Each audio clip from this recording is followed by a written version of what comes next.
তুমি এখানে কি করছো? সকাল মৃদু স্বরে বলে। স্যার, আমার এদিকে কাজ ছিল তাই এসেছিলাম। আকাশের ফোন আবারও বেজে উঠল। সকালকে হাতের ইশারায় যেতে বলে আবারও এখানে দাঁড়িয়ে কথা বলায় ব্যস্ত হয়। রাজনীতির ব্যাপার, সারাদিন বাইরে কাটিয়ে এসেও শান্তি নেই, তবে এটাই তার স্বপ্ন। ভীষণ ভালো লাগা কাজ করে এই সাতটায়। রিহান মেস থেকে বেরিয়ে রাস্তার পাশে দাঁড়িয়েছে টিউশনে যাবে বলে। সৌম্যকে দ্রুত পায়ে এগিয়ে আসতে দেখে রিহান ভ্রু কুঁচকে তাকায়। সৌম্য রিহানের সামনে এসে দাঁড়ায়, কিছু বলতে চায়, কিন্তু আওয়াজ বের হচ্ছে না, গলা ধরে আসছে। রিহান সৌম্যর কাঁধে হাত রেখে বলে, ঠিক আছিস? সৌম্যর চোখ জোড়া ঝাপসা হয়। হঠাৎই রিহানকে সাপড়ে ধরে ভাঙা গলায় বলে, বোনের খোঁজ পেয়েছি রিহান। কথাটা শুনে রিহান যেমন অবাক হলো তেমনি খুশি। সৌম্যর পিঠে দুবার চাপড় মেরে বলে, আলহামদুলিল্লাহ। সৌম্য রিহানকে ছেড়ে দু হাতে চোখ ডলে স্বাভাবিক করে নেয়। রিহান বলে, আমি যাব তোর সাথে। সৌম্য গলা ঝেড়ে বলে, প্রয়োজন হলে ফোন করব। আপাতত তুই টিউশনে যা, আমি এদিকে যাচ্ছি। এখান থেকে বেশি দূরে নয়। কথাটা বলে সৌম্য একটা রিক্সা নেয় তার গন্তব্যে পৌঁছাতে। আকাশ কলে কথা বলা শেষ করে গাড়ি গ্যারেজে রেখে বাড়িতে কলিং বেল চাপলে শিমু এসে দরজা খুলে দেয়। আকাশ ভেতরে প্রবেশ করতে করতে বলে, তুমি এখানে কি করছো? ঘরে একলা সর্বোচ্চ 1 প্লেট ভাত দিয়ে যাও এক্ষুনি।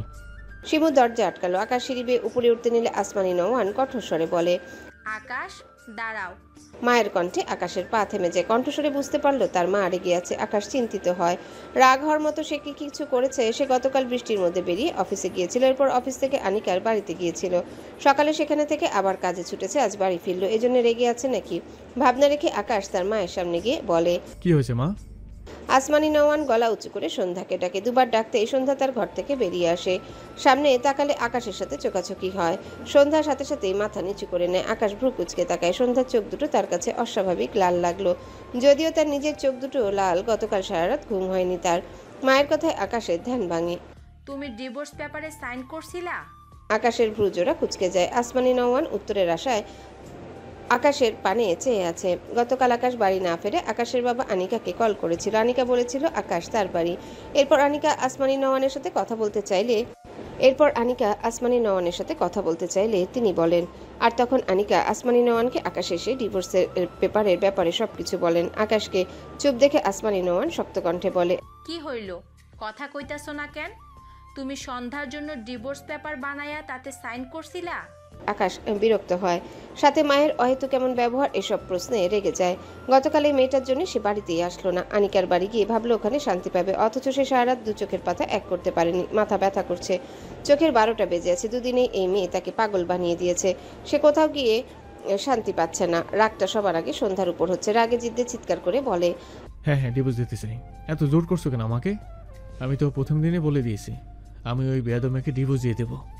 আকাশের চিৎকারে সন্ধ্যা কেঁপে ওঠে। মাথা নিচু তার। লালিত চোখ জোড়া থেকে দুফোঁটা অশ্রু গড়িয়ে পড়ল।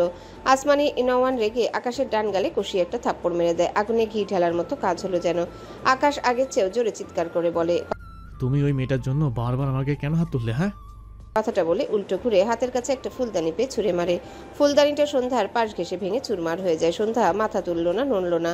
মাথা নিচু নীরবে অশ্রু বিসর্জন দেয়। আজ কেন যেন তার আর বাঁচতে ইচ্ছা করছে না। শিমু দৌড়ে সন্ধ্যার পাশে এসে দাঁড়ায়। শিমুর মা তার বোনকে আগলে নেয়। আসমানি নওয়ান ঝাপসা চোখে ছেলের পানে চেয়ে আছে। আকাশ চোখ বুজে জোরে সোরে শ্বাস ফেলছে। আসমানি নওয়ান নীরবে তার ঘরে গেলেন। কয়েক সেকেন্ডের মাঝেই আবার বাইরে বেরিয়ে এলেন তার ফোন হাতে। এরপর কাউকে কল করে ফোন লাউডে দেয়। কয়েক সেকেন্ডে কল রিসিভ হয়। আসমানি নওয়ান সালাম দিয়ে বলে, ভাইজান, ডিভোর্স পেপার কবে দিতে পারবেন যেন বলছিলেন? ওপাশ থেকে উত্তর আসে, 15 দিন পর। আচ্ছা ভাইজান, পারলে আর একটু দ্রুত দেওয়ার চেষ্টা করবেন। আসমানি নওয়ান আর ফোনের ওপাশের ব্যক্তির কথোপকথনে প্রত্যেকের বিস্ময় দৃষ্টিতে তাকায় ভদ্রমহিলার দিকে। সবচেয়ে বেশি অবাক হয় আকাশ। সে বাখারা হয়ে তার মায়ের দিকে চেয়ে আছে। সন্ধ্যা এবারও মাথা তুলেনি। মেয়েটা যে পরিমাণে কেঁদেছে, এত কান্না যে কবে কেঁদেছে তার মনে পড়ে না। চোখ দুটো ব্যথা করছে, তবুও চোখের বাঁধ থামালো না মেয়েটি। আসমানি নওয়ান কল কেটে দেয়। গতকাল আনিকার কাছে সব শোনার পর সাথে সাথে তিনি নিজে আকাশের বাবার পরিচিত লোকের সাথে কথা বলে ব্যবস্থা করতে বলেন। ভদ্রমহিলা দীর্ঘশ্বাস ফেলে আকাশের উদ্দেশ্যে বলেন, আমার জান্নাত ফেলনা নয়, তোমার ডিভোর্সের ব্যবস্থা আমি নিজেই কইরা দিলাম। কথাটা বলে আসমানি নওয়ান তার ঝাপসা চোখ জোড়া ডান হাতে মুছে নেয়। আকাশ ঢোক গিলল। সামনে দাঁড়ানো সন্ধ্যার দিকে একবার তাকালো, যার মাথা নিচু। সন্ধ্যাকে দেখতে পায় না আকাশ। বেশ কিছুক্ষণ পর সন্ধ্যার দিকে দৃষ্টি রেখে মৃদুস্বরে বলে, আমাকে বোঝার জন্য থ্যাঙ্কস মা, অনেক বড় উপকার করলে। এবার আমি এই যন্ত্রণা থেকে মুক্তি পাবো। সন্ধ্যা কান্নাত্তরে কেঁপে উঠে ডান হাতে পরনের শাড়ি খামচে ধরে। হঠাৎই বাড়ির কলিং বেল বেজে উঠলে আসমানি নওয়ান নিজেকে সামলে এগিয়ে গিয়ে দরজা খুলে দেয়। সৌম্য আসমানি নওয়ানকে দেখে মৃদুস্বরে সালাম দেয়। আসমানি নওয়ানের চোখে মুখে কিছুটা বিস্ময়, সেভাবে সালামের উত্তর নিলেন। সৌম্য সাথে সাথে বলে, খালাম্মা, এই বাড়িতে কি সন্ধ্যা নামের কেউ আছে? সৌম্যর কথায় আসমানি নওয়ানের চোখে আগের চেয়ে হাজার গুণ বিস্ময় ভর করে। কাপা কণ্ঠে বলে, তুমি সন্ধ্যার কে বাবা? সৌম্য আসমানি নওয়ানের চোখের দিকে তাকালে অবাক হয়। ভদ্রমহিলা দু চোখ ভর্তি পানি, যা একটু আগেও ছিল না। মনে হচ্ছে তাকে দেখে কাঁদছে। সৌম্য এইসব রেখে মৃদুস্বরে বলে, জি, আমি সন্ধ্যার বড় ভাই। কথাটা শুনতে আসমানি নওয়ানের মাথাটা কেমন চক্কর দিয়ে উঠে। সৌম্যর লাস্ট কথাটা বেশ জোরে ছিল। প্রত্যেকেই সৌম্যর কথাটা শুনতে পেয়ে দরজার দিকে তাকায়। সকলের চোখে মুখে বিস্ময়। সন্ধ্যা তার ভাইয়ের গলা একটু একটু পেয়ে ধীরে ধীরে অনেকটা এগিয়ে এসেছিল। লাস্ট কথাটা জোরে বলার সাথে সন্ধ্যার সামনে তাকিয়ে সৌম্যকে দেখে বিস্ময় চোখে তাকায়। কোনো দিকে না তাকিয়ে এক দৌড় দেয়। আকাশের সাথে ধাক্কা খেয়ে মাটিতে পড়তে গিয়েও নিজেকে বাঁচিয়ে নিয়ে দৌড়ে গিয়ে তার সৌম্য ভাইয়ের বুকে ঝাঁপিয়ে পড়ে। সৌম্য শরীর ঝাঁকি দিয়ে ওঠে। সন্ধ্যা দুহাতে সৌম্যকে জড়িয়ে ধরে ফুপিয়ে ওঠে। আসমানি নওয়ান কি রিয়াকশন দিবেন বুঝতে পারছেন না। শিমুর মা সন্ধ্যাকে দেখেই বলেছিল তাদের বাসায় শিমুকে পড়াতে আসে একজন, ওর সাথে সন্ধ্যার চেহারা খুব মিল, কিন্তু তিনি পাত্তা দেয়নি। এরকম একরকম মানুষ হয় না, কিন্তু সামনাসামনি দেখে তার নিজেরই ভেতরটা কেমন করে যেন উঠলো। দেখে তো মনে হয় সন্ধ্যার ছেলেটা একই মায়ের পেটের, কিন্তু এটা কিভাবে সম্ভব? সন্ধ্যাকে দৌড়ে আসতে দেখেছে সৌম্য, দেখেছে তার বোন বিধ্বস্ত মুখখানা নিয়ে তার বুকে শান্তি খুঁজতে ঝাঁপিয়ে পড়েছে। সৌম্য চোখ জোড়া ঝাপসা হয়, শরীর কাঁপছে তার বোনুকে পেয়েছে সে। কাপা দুহাত তুলে সন্ধ্যার পিঠে রাখলো, ভাঙা গলায় ডাকে, বনু। সন্ধ্যা নিঃশব্দে চোখের পানি ফেলে সৌম্য ঢোক গিলে। সন্ধ্যা নিজেকে সামলে মাথা উঁচু করে সৌম্যর দিকে তাকায়। সৌম্য সন্ধ্যার দুগালে হাত রেখে বলে, কেমন আছিস বনু? সন্ধ্যা ঠোঁট উল্টে দুদিকে মাথা নেড়ে বোঝায় সে ভালো নেই। এরপর হাত দিয়ে বোঝায়, তোমায় খুব মনে পড়তো ভাইয়া, তুমি আমার কাছে কেন আসোনি ভাইয়া? সৌম্য তার ঝাপসা চোখ জোড়া কয়েকবার পলক ঝাপটে স্বাভাবিক করে নেয়। এরপর দুহাতে সন্ধ্যার মুখ মুছে দিয়ে মৃদুস্বরে বলে, এই তো চলে এসেছি আমি, এবার তোকে আমার সাথে নিয়ে যাবো, প্রমিস। সন্ধ্যা মলিন মুখে তার ভাইয়ের দিকে চেয়ে থাকে, আবারও হাত দিয়ে বোঝায়, উনি ভালো মানুষ ভাইয়া, তুমি প্লিজ রাগ করো না। কি আমাকে তোর খোঁজ দেয়নি বনু? আমি অনেক খুঁজেছি তোকে। বাবা বলেছিল তোকে নাকি বেঁচে দিয়েছে, আর শায়ন বলেছিল বিয়ে হয়ে গেছে। আমি কিছুই বুঝতে পারছিলাম না। তুই ঠিক আছিস বনু?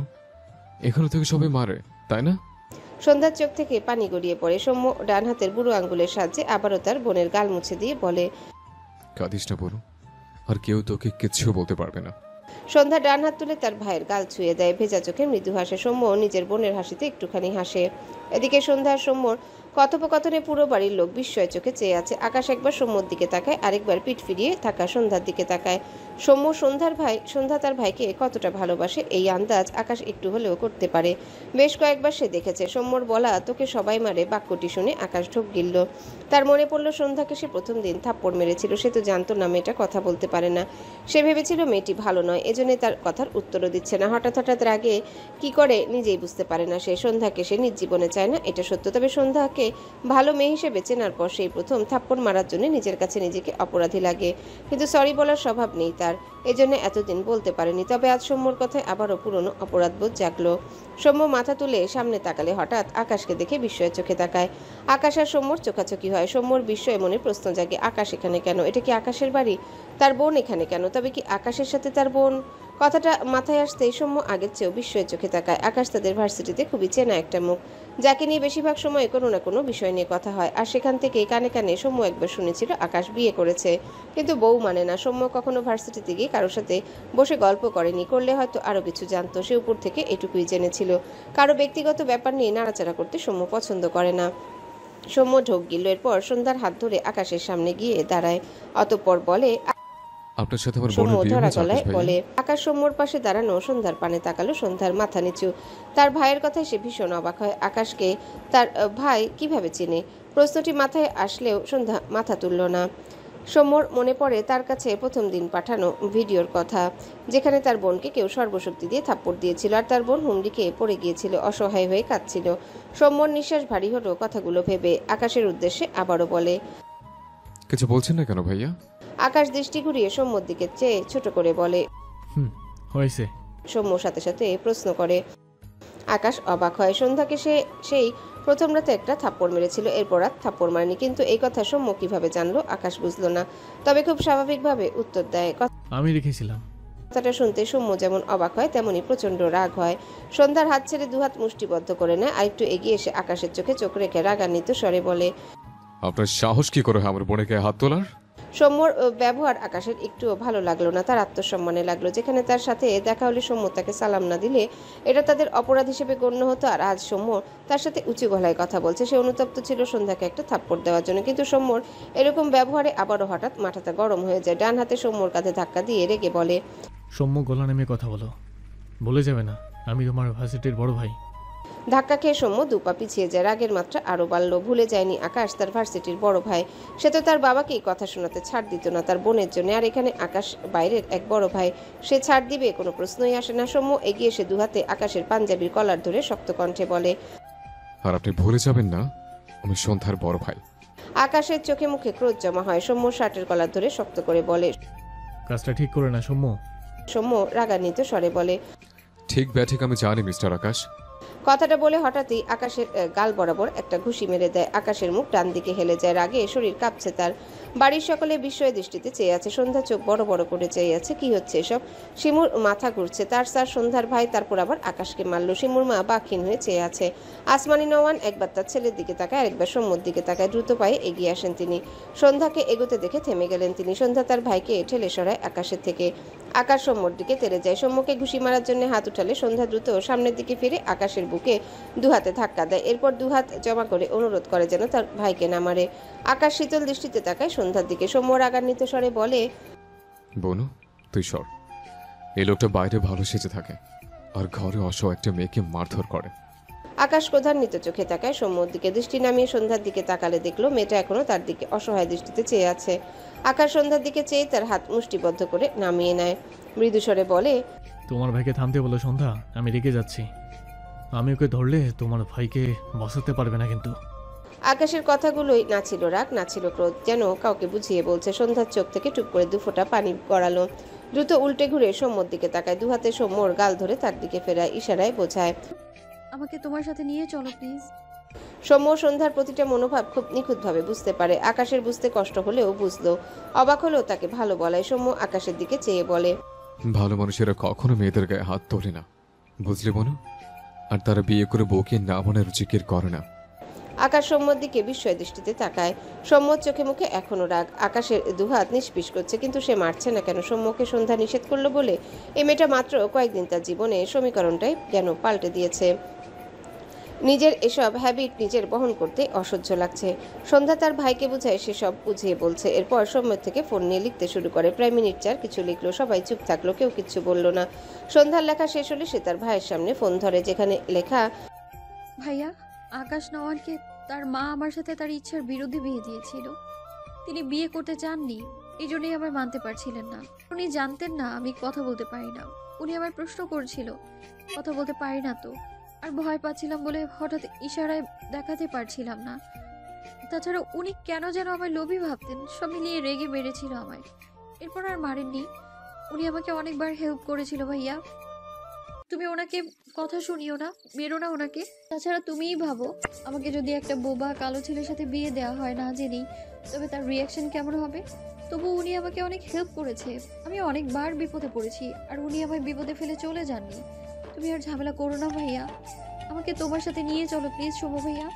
লেখাগুলো পড়ে সৌম্য নির্বাক হয়ে চেয়ে থাকে সন্ধ্যার দিকে। সন্ধ্যার চোখের কোণে পানি। তার বোন উদাস সে জানে, কিন্তু মিথ্যা বলে না এটাও জানে। আকাশের সাথে জোর করে বিয়ে দিয়েছে, আর তার বাবা মাই বা কি স্বার্থে বিয়ে দিল? সৌম্য আকাশের দিকে তাকালে দেখলো আকাশ ভ্রুকুচকে তার দিকে চেয়ে আছে। সৌম্য ঠোক গিলল। এরপর সন্ধ্যার গালে হাত দিয়ে মৃদুস্বরে বলে, নিয়ে যাবো বনু, আর কখনো তোকে একা রেখে কোথাও যাব না। আসমানি নওয়ান পাশ থেকে প্রশ্ন করে, তুমি সন্ধ্যার আপন ভাই? সৌম্য আসমানি নওয়ানকে উত্তর করে। জি, কেন? আসমানি নওয়ান একটু চুপ থেকে বলে, আমি জানি তুমি সন্ধ্যার সৎ ভাই।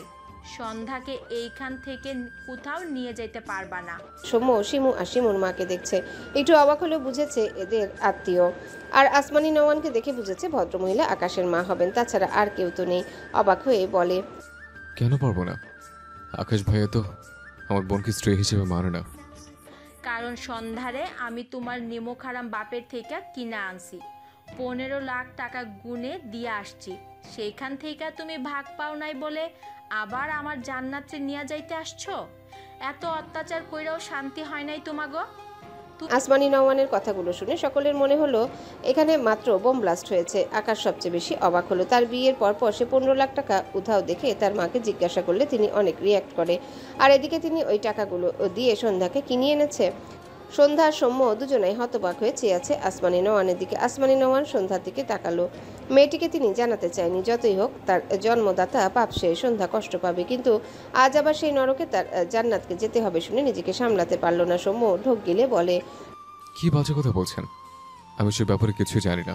সন্ধ্যা ডান হাতে সৌম্যর শার্ট খামচে ধরল, মাথা উঁচু করে সৌম্যর দিকে তাকায়, চোখ জোড়া ছলছল করে ওঠে। সৌম্য বা হাতে তার বোনকে নিজের সাথে আগলে নেয়, ডান হাত সন্ধ্যার গালে রেখে কাপা কাপা কণ্ঠে বলে, বোনু বিশ্বাস কর, আমি সব কিছু জানতাম না। আমি তোকে পাগলের মতো খুঁজেছি। বাবাকে নিয়ম করে কল করতাম একটা বার তোর খোঁজ পাবার জন্য। স্বার্থপর বাপটার মুখ থেকে একবার একটা শব্দ বের করেনি। আমি অনেক কষ্ট করে তোকে খুঁজে পেয়েছি বোনু। তুই আমাকে অবিশ্বাস করলে আমি কি নিয়ে বাঁচবো বলতো? সন্ধ্যা হঠাৎ তার ভাইকে গায়ের জোরে ধাক্কা দেয়। সৌম্য অবাক হয়ে তাকায়, চোখ জোড়া ভরে উঠে থেমে থেমে ডাকে, বোনু। সন্ধ্যার চোখ থেকে পানি গড়িয়ে পড়ে। সৌম্যর উপর তার খুব রাগ হয়। তার ভাই কি পাগল? সন্ধ্যা তার ভাইকে অবিশ্বাস করবে এটাও সম্ভব? সৌম্য তার ব্যাপারে এমন চিন্তা কি করে যে সন্ধ্যা তার ভাইকে ভুল বুঝবে? তার তো এটা ভেবে খারাপ লাগছে, তার নিজের বাপ তাকে কিভাবে বেঁচে দিয়েছে। সন্ধ্যা দুহাতে চোখ মুছে ইশারায় বোঝায়, আমি তোমায় অবিশ্বাস করছি, এটা তুমি কিভাবে ভাবো ভাইয়া? তুমিও আমায় পর ভাবো সৌম্য ভাইয়া, আমায় একটুও বোঝো না? সন্ধ্যার কথাগুলো এবার সবাই সেভাবে বুঝলো না। আকাশ বোধহয় একটু একটু বুঝলো, কিন্তু সৌম্য পুরোপুরি বুঝেছে। অসহায় চোখে তাকায় সন্ধ্যার দিকে। সন্ধ্যার সামনে এগিয়ে গিয়ে সন্ধ্যার মাথায় হাত রেখে বলে, সরি বোনু, আমি টেনশনে ভুলভাল বলে ফেলেছি। তোকে ভুল বুঝিনি আমি।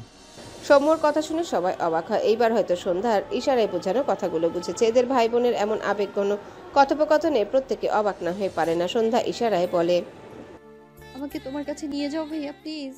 সৌম্য সন্ধ্যার চোখের পানি মুছে দিয়ে বলে, অবশ্যই নিয়ে যাবো বোনু। এরপর বিড়বিড় করলো, এমন জানোর বাপ কাউকে দিও না আল্লাহ। আসমানি নওয়ান ঝাপসা চোখে সন্ধ্যার দিকে চেয়ে আছে। মনে প্রশ্ন জাগে, সন্ধ্যা আর এই ছেলেটা সত্যি একে অপরকে এত মহব্বত করে? সৌম্য আসমানি নওয়ানের দিকে চেয়ে বলে, আপনি চিন্তা করবেন না, আমি আপনার সব টাকা ফেরত দিয়ে তবে আমার বোনকে নিয়ে যাব। আসমানি নওয়ান সন্ধ্যার পাশে দাঁড়িয়ে বলে, সত্যিই আমাকে রেখে যেতে চাস জান্নাত? শিমুর মা অপর পাশ থেকে বলে, আমাদের থেকে দূরে যাস না জান্নাত, ওরা তোকে একটু শান্তি দেয় না। অমন নরকে কেন যেতে চাইছিস? সন্ধ্যা একবার আসমানি নওয়ানের দিকে তাকায়, আরেকবার শিমুর মায়ের দিকে তাকায়, ইশারায় বোঝায় তার ভাই তাকে খুব ভালোবাসে, একটু অত্যাচার করে না।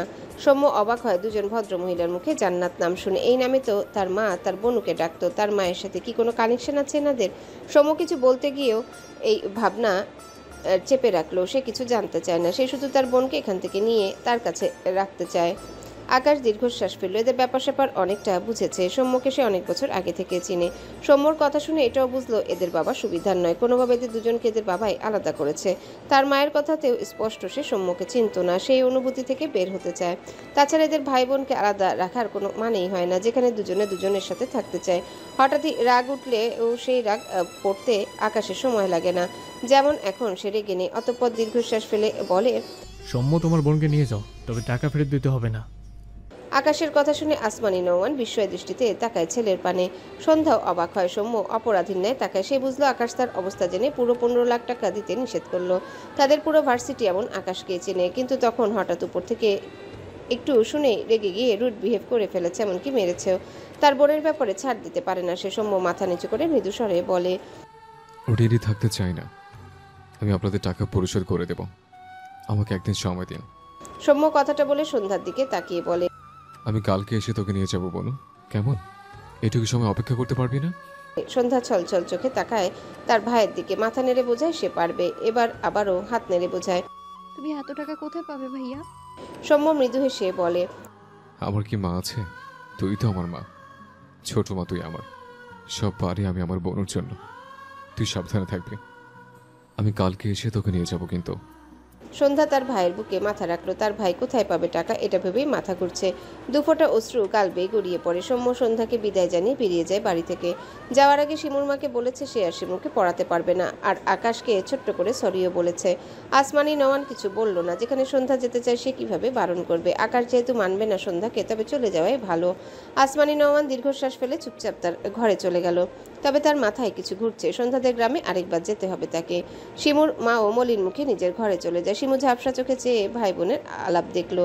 সৌম্য তাকে আর পড়াবে না ভেবে ভীষণ মন খারাপ হলো, কিন্তু এর চেয়েও বেশি খারাপ লাগছে সৌম্য আর সন্ধ্যার কথা ভেবে। এই জন্য কি সৌম্য তাকে পড়াতে এসে এত বেশি রুড আর চুপচাপ হয়ে গিয়েছিল? মায়ের পিছু সেও জায়গাটি প্রস্থান করে। সন্ধ্যা যেখানে দাঁড়িয়েছিল এখনো সেখানেই দাঁড়িয়ে আছে। আকাশও দাঁড়িয়ে আছে তার জায়গায়। ধীর পায়ে গিয়ে এসে সন্ধ্যার সামনে দাঁড়িয়ে মৃদুস্বরে বলে, তোমার ভাই টাকা ম্যানেজ করতে না পারলে ও তোমাকে আটকে রাখবো না আমরা, চিন্তা করো না। কথাটা বলে আকাশ আর দাঁড়ালো না। দ্রুত পায়ে সিঁড়ি বেয়ে উঠতে থাকে তার ঘরের উদ্দেশ্যে। সন্ধ্যা মলিন মুখে চেয়ে রইল আকাশের দিকে। ঝাপসা চোখ জোড়া সরিয়ে নিয়ে তার ঘরে চলে যায়। সৌম্য আকাশদের বাড়ি থেকে সোজা তার মেসে এসেছে। এরপর মৌলভীবাজার থাকে সৃজার বাবা অর্থাৎ তার মামার কাছে কল করে। কল রিসিভ হলে সৌম্য তার মামাকে সালাম দেয়। পর টুকটাক কথা বলে সৌম্য বলে, মামা, আমার 15 লাখ টাকা লাগবে। সৌম্যর কথায় ভদ্রলোক থম মেরে কিছুক্ষণ বসে থাকে। এরপর বলে, এত টাকা কি করবে বাবা? সৌম্য তার বাবার কুকীর্তি বলতে চাইলো, কিন্তু ফোনে বলতে ইচ্ছা হলো না। অতঃপর বলে, আমি আপনাকে সামনাসামনি সব বলবো মামা। আপনি কি আমাকে কালকের মধ্যে টাকাটা দিতে পারবেন? সৃজার বাবাকে চুপ দেখে সৌম্য মৃদুস্বরে বলে, আমি আপনাকে সব টাকা পরিশোধ করে দেবো মামা, আমাকে শুধু একটু সময় দিয়েন। সৌম্যর কথায় ভদ্রলোক হেসে ফেললো। একটু পর বলে, পাগল ছেলে, তোমার মায়ের ঋণ শোধ করতে পারবো না কখনো আমি। তাছাড়া তোমার সাথে অনেক হিসাব নিকাশ আছে, তুমি এলে সব হবে। আমি তোমাকে কালকে টাকা পাঠাবো বাবা, চিন্তা করো না, তবে একটু লেট হতে পারে। সৌম্য মৃদুস্বরে বলে।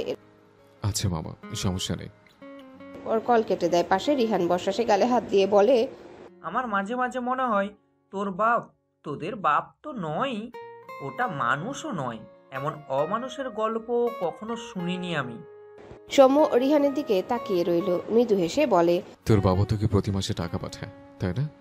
রিহান মাথা নেড়ে বলে, তা তো দেই, চাকরি তো করি না এখনো। মাঝে মাঝে আমি না করলেও জোর করে দেয়, ভাবে আমি মিথ্যা বলে কষ্ট করব হয়তো। সৌম্য মলিন হেসে নির্জীব গলায় বলে, তোর বাবা তোকে সুখ রাখতে টাকা দেয়, আর আমার বাবা নিজে সুখে থাকতে আমার বোনকে বেঁচে দেয়। কথাটা বলে সৌম্য দু হাতের মাঝে মুখ লুকিয়ে রেখে ভাঙা গলায় বলে, মা বেঁচে থাকতে আমার বাবাও আমার সুখের কথা ভাবত।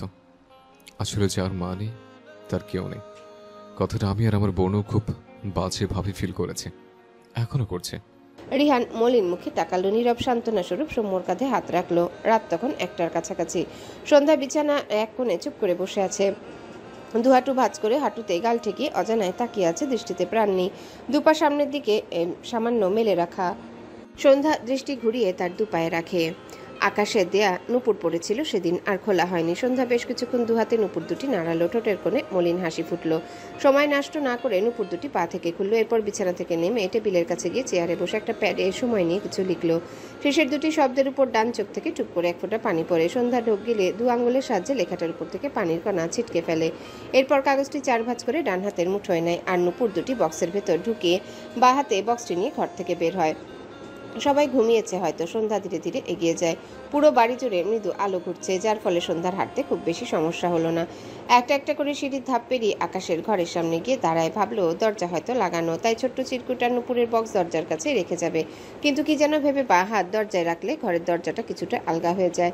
সন্ধ্যা ঢোক গিলল। ঘরের ভেতরে জিরো লাইট জ্বলছে মনে হলো। সন্ধ্যা বেশ কিছুক্ষণ চুপচাপ দাঁড়িয়ে রইল। সিদ্ধান্তহীনতায় ভুগছে সে। ভেতরে যাবে নাকি এখানে রেখে চলে যাবে? অবশেষে ভাবলো ঘরে গিয়ে রেখে আসবে। এরপর দরজা ঠেলে ধীরে ধীরে ভেতরে প্রবেশ করে। আকাশ বিছানার এক কোণে জড়সড় হয়ে শুয়ে আছে। মৃদু আলোয় সন্ধ্যা হালকা অস্পষ্ট আকাশকে দেখলো। ভয়ে ভয়ে এগিয়ে গিয়ে আকাশের পাশে গিয়ে দাঁড়ায়। জিরো লাইটের মৃদু নীল আলোয় আকাশের শুভ্র মুখটা জলজল করে। আকাশের পরনে সেই সাদা পাঞ্জাবি। সন্ধ্যা মলিন হাসলো। গত কিছুদিন যাবৎ আকাশকে বেশিরভাগ সময় সাদা পাঞ্জাবিতে দেখেছে সে। প্রথম শার্ট প্যান্টে দেখেছিল, এরপর সাদা পাঞ্জাবি। সন্ধ্যার আকাশকে ভালো লেগেছে এই পোশাকে, সে জানে না কেন। সন্ধ্যা ধীরে ধীরে মেঝেতে বসে পড়ে। আকাশের মাথার কাছে বসেছে সে। আকাশের ঘুমন্ত মুখ পানে চাইল সন্ধ্যা। চোখের কোণে পানি জমতে শুরু করে। এক পর্যায়ে চোখ থেকে টপ টপ করে পানি গড়িয়ে পড়ে। আজকাল রাতটাই এই বাড়িতে শেষ শেষ রাত তার। আর কখনো আকাশকে তার দেখা হবে না। কি করে দেখা হবে? এমনিতেও আকাশ তাকে ডিভোর্স দিয়ে দিবে। কথাটা ভাবতেই সন্ধ্যার দম বন্ধ লাগলো। সন্ধ্যার খুব বলতে ইচ্ছা করলো। আপনাকে আমার ভীষণ ভালো লাগে জানেন, কবুল বলেছি বলে হয়তো। আচ্ছা, আপনিও তো আমায় কবুল বলে বিয়ে করেছেন, তবে আপনার মাঝে কবুলের প্রভাব একটুখানিও কেন পড়লো না? মনে মনে কথাগুলো আউড়িয়ে সন্ধ্যা ফুপিয়ে ওঠে। তার হাতের নুপুরের বক্সের দিকে তাকালো।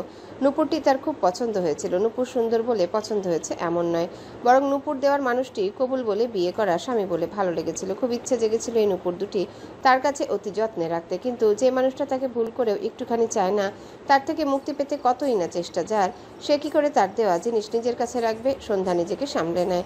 বা হাতের কাছে একটা ছোট্ট বেডসাইড টেবিলের উপর হাতে চিরকুট, তার উপর নুপুরের বক্সটি রাখে।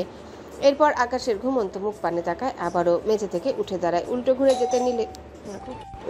ঘুরে যেতে নিলে বা হাতে টান পড়ে। সন্ধ্যার সাথে সাথে উল্টো ঘুরে তাকায়। আকাশ ঘুম ঘুম চোখে সন্ধ্যার পানে চেয়েছে। সন্ধ্যা ঢোক গিলল, চোখে মুখে ভীতি। আকাশ ঘুম জড়ানো কণ্ঠে বলে, আমার ভীষণ মাথা ব্যথা করছে, চুলগুলো একটু টেনে দিবে? কথাটা বলে চোখ জোড়া বুঝে নেয়। সন্ধ্যার হাতটিও আলগা করে দেয়। আকাশ তার যে হাত ধরেছিল সন্ধ্যা তার সেই হাতের দিকে তাকালো। তার কাছে আকাশের হাত অনেক গরম লেগেছে। সন্ধ্যা তার ভীতি চেপে একটু এগিয়ে গিয়ে আকাশের কপালে হাত ছোঁয়ালে ভীষণ অবাক হয়। আকাশের গায়ে অনেক জ্বর। আকাশের জড়সড় হয়ে শোয়ার কারণ বুঝলো সন্ধ্যা। বেডের পাশে একটা কাঁথা নিয়ে আকাশের গায়ে জড়িয়ে দিল। আকাশ বোধহয় একটু আরাম পেল। আবারও তার লালিত চোখ জোড়া টেনে খুলে বাচ্চাদের মতো করে বলে। চুল টেনে দিবে না? আকাশের ব্যবহারে সন্ধ্যা অবাক হয়, তবে ডান দিকে মাথা নেড়ে সম্মতি দেয়। আকাশ বোধহয় খুশি হলো, একটু হেসে বলে, তুমি একদম সন্ধ্যার মতো দেখতে। কথাটা বলে আবারও চোখ বুজে নেয় আকাশ। সন্ধ্যা ঢোক গিলল, কি রিয়াকশন দিবে বুঝলো না, কিন্তু সময় নষ্ট না করে ওয়াশরুমে যায়। একটা মগে পানি ভরে আনে। অন্ধকারে কিছু খুঁজে না পেয়ে সন্ধ্যা তার শাড়ির আঁচল মাথা থেকে নামিয়ে একটু অংশ ভিজিয়ে ভিজিয়ে আকাশের কপালে জলপট্টি দিয়ে দেয়। এরপর বা হাতে আকাশের চুল টেনে দিতে থাকে। একটু পরপর আঁচল উঠিয়ে মগের পানিতে ভিজিয়ে আবারও কপালে দিয়ে দেয়, সাথে মাথা চুল টেনে দিতে থাকে। এভাবে প্রায় 1.5 ঘন্টার মতো জলপট্টির সাথে চুল টেনে দিয়ে সন্ধ্যার দুহাত ব্যথা হয়ে যায়। এক পর্যায়ে সন্ধ্যা কাপা হাত আকাশের গলায় দিলে বুঝতে পারে আকাশের গায়ে আর জ্বর নেই। সন্ধ্যা আকাশের শরীরে জড়ানো কাঁথা সরিয়ে দেয়। আকাশ একটু নড়ে চড়ে ঘুমে বিভোর হয়। সন্ধ্যা চুপচাপ দাঁড়িয়ে রইল আকাশের মাথার কাছে। একদম স্ট্যাচু হয়ে দাঁড়িয়ে আকাশের পানে চেয়ে আছে মেয়েটি। আকাশ শটান হয়ে শুয়েছে, দুহাত আড়াআড়িভাবে বুকে গুজে রাখা। ফ্যানের বাতাসে মাথার চুলগুলো একটু একটু করে উঠছে। সন্ধ্যার চোখের কখন যে ভিজে গাল গড়িয়ে পানি পড়ে মেয়েটা বুঝতেই পারে না।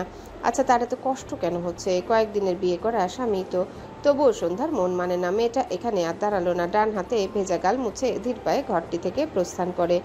সন্ধ্যা আকাশের ঘর থেকে এসে বিছানায় শুয়েছিল ঠিকই, কিন্তু তার চোখে ঘুম ধরা দেয়নি। সারা রাত ছটফট করে কাটিয়েছে। ভোরের দিকে একটুখানি চোখ লেগেছিল। 1 ঘন্টার মতো ঘুমিয়েছে। তার আবারও ঘুম ভেঙে যায়। সন্ধ্যা ফজর নামাজ পড়ে ব্যালকনিতে যায়। ভোরের স্নিগ্ধ বাতাস মেয়েটার গা ছুঁয়ে দেয়। সন্ধ্যা মলিন মুখে ব্যালকনিতে দাঁড়িয়ে থাকে। ভোরের আলো ফুটতে শুরু করলে সন্ধ্যার চোখে পড়ে তার ব্যালকনি সোজা কিছুটা দূরে খাড়াভাবে দাঁড়ানো বকুল গাছ। সন্ধ্যায়ের আগেও ওখানে গিয়ে বকুল ফুল কুড়িয়ে এনেছে।